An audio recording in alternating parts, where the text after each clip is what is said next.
recipe natin, healthy chicken wings with sweet sauce. Less mantika ang gagawin natin. So, magbibigay tayo ng mga tips para maging konti ang mantika sa inyong lulutuin. Siyempre, chicken wings, paborito ng ating mga anak. Yan. Timplahan nyo na po siya ng asin. Ito po yung mga panimpla natin. Lagyan ng konting asin, konting paminta. Pwede nyong gawin to mga 30 minutes before. Kaya lang ako kasi, pinapakita ko sa inyo. Para lumasa siya, pwede nyo siyang lagyan ng imasahin nyo. Ito, kung meron kayong konting sibuyas, dahon ng sibuyas, tsaka yung inyong luya, imasa-masahin nyo. Ganyan. So, 30 minutes before, hayaan nyo siya muna. Pero dahil ngayon, ituturo na natin para paano siya lulutuin. So, ganun lang po, imasa-masahin nyo.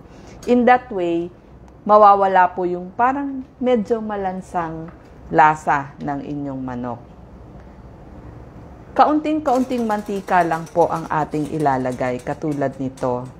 Kaya ginamit natin yung mga hindi dumidikit na kawali. Iisa-isahin na ho nating ilagay dun sa ating kawali, sa konting mantika lamang.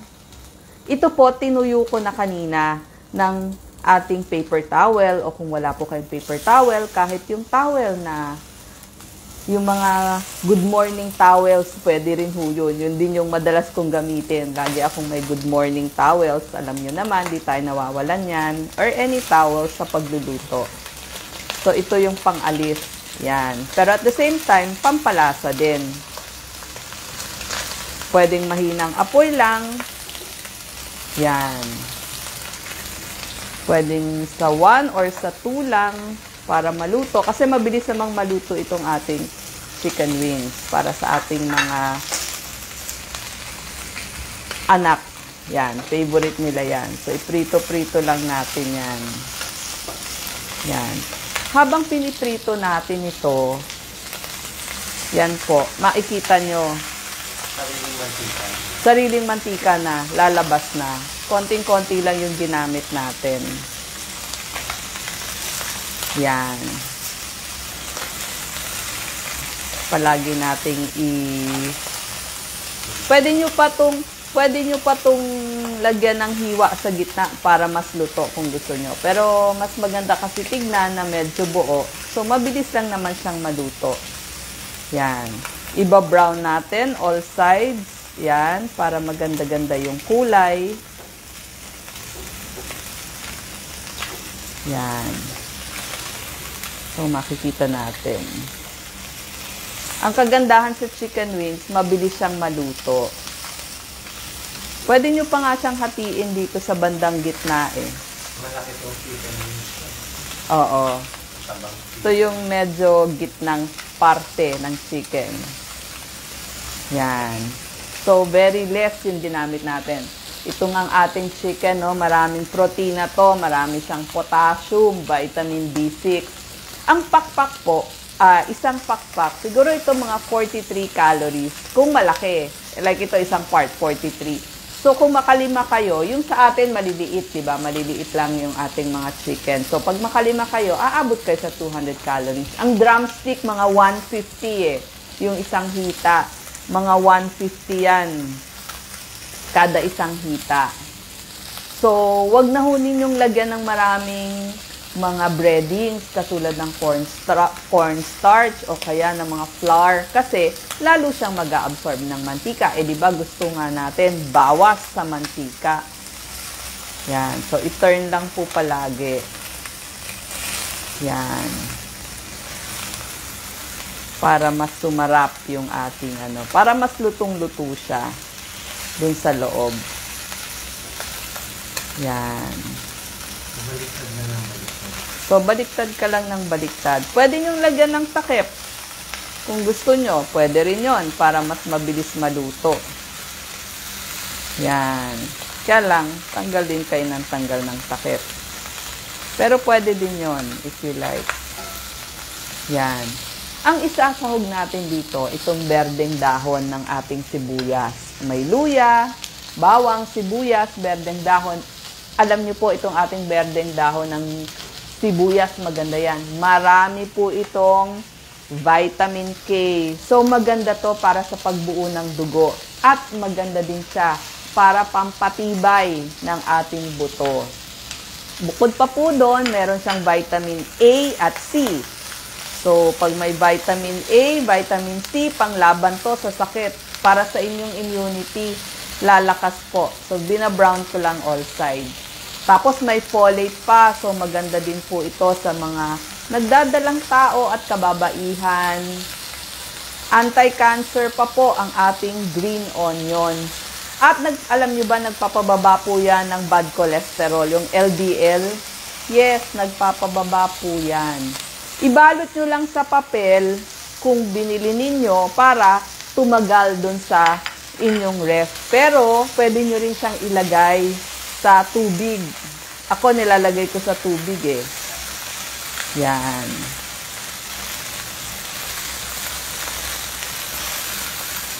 Okay. Mamaya pala yung ilalagay nating tubig dito, yung hot water na. Kasi pag cold water, tatagal eh. So, better yung hot water na yung ating ilalagay. Yan. Pag pumuka ng luto ang inyong chicken, yan. Pwede na ho natin siyang, habang piniprito, pwede ho natin siyang lagyan ng ating mga pampalasa. Katulad nitong ating luya. In that way, mawawala yung lasang malansa. Yan, di ba? Habang piniprito nyo, pwede nyong ilagay.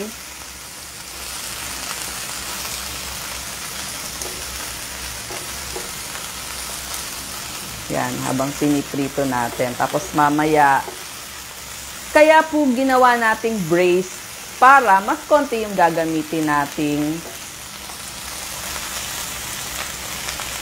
oil. Kasi nga, pag di ba yung iba ginagawa, nilulubog sa oil, fried chicken wings, alam ko po masarap yon. Kaya lang ang problem doon, nagiging mamantika. Di ba minsan gusto natin tumikim ng chicken wings na less mantika. Okay, so ilalagay na rin natin yung ating mga pangpalasa. So meron tayong bawang, sibuyas, yan. Tapos yung green onions. Okay. Sabi ko nga, mas maganda kung ang ilalagay natin, hot water. May niready na po akong hot water. Kukunin ko lang. Wait. Doc Willie, pwede bang paabot yung hot water ko dyan? At pag nakita nyong medyo luto na, yes, naglagay ako ng hot water. Lalagyan muna natin siya ng mga sugar. Kailangan maganda kasi makaramelize natin muna yung sugar eh. Kaya sabi ko medyo sweet, garlicky ang ating iluluto. Yan. Tsaka nyo na ilagay yung inyong hot water. Yan. May alitaw sabaw. So, depende sa gusto nyong dami ng sabaw. Okay. Kasi nga, ang problem natin, kapag sobrang mantika, gawin nyo na lang braised o yung medyo may sauce. Mas makakatipid kayo sa mantika at mas maluluto yung inyong manok. Pang-iba lang. Pero yung fried chicken wings, okay din naman. Simple lang naman yun. Lagyan nyo lang ng salt and pepper. Okay na rin sa mga bata. Pero ito, another type naman. Okay. Pero ang gusto kasi natin, maturuan kayo paano gagawing less mamantika yung ating niluluto. Para magkakulay, pwede nating lagyan ng konting toyo. Kung gusto nyong oyster sauce, pwede din po for the color. Yan. Ito yung magsisilbing sauce ninyo. Alam nyo, simpleng toyo at asuka lang. Pakuluin ninyo yung inyong chicken. Napakasarap na po nun. Kung gusto nyong more matamis or a little more matamis para sa inyong mga junakis, pwede nyong lagyan sa inyong mga anak. Yan. Pwede rin kayo maglagay ng konting oyster sauce for color. Yan. Masarap din po yan. Okay. Any brand, pwede po. Lutuin nyo lang mabuti. Pwede nyo rin i-caramelize with sugar ito. Kaya lang, ang problem ko doon, baka masunog eh. Ayoko nang sunugin. Mas maganda hindi sunog yung ating nilulutong chicken. Sabi ko nga, simpleng toyo at saka asuka lang. Sasarap na rin ang ating lutuin. Try nyo po yun, simpleng toyo and asukal, pag wala kayong mga pansahog. Ito ganun din po, kung wala kayong pangsahog sa bahay. Ano malalaman pag luto na? Pag wala na pong medyo lumalabas na blood dun sa inyong niluluto, pwede na yon. Yan. Kung gusto nyo less sauce, more sauce, tikman natin kung ano pa yung kulang, ano.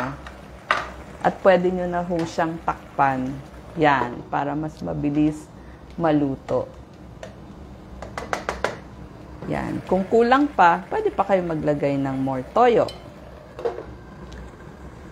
Pakuluin lang po. Sa akin, pwede na yon. So, ito na po ang ating braised chicken wings na may sauce. Less mantika. Yan, i-off na po natin kasi mukha na rin naman siyang luto na. Okay. Maraming salamat hanggang sa susunod nating mga pagluluto para sa ating mga anak, kung anong favorite nila at ng ating asawa. Ito po, mabilis lang pag nagmamadali kayo. Toyo, asukal, ready na po.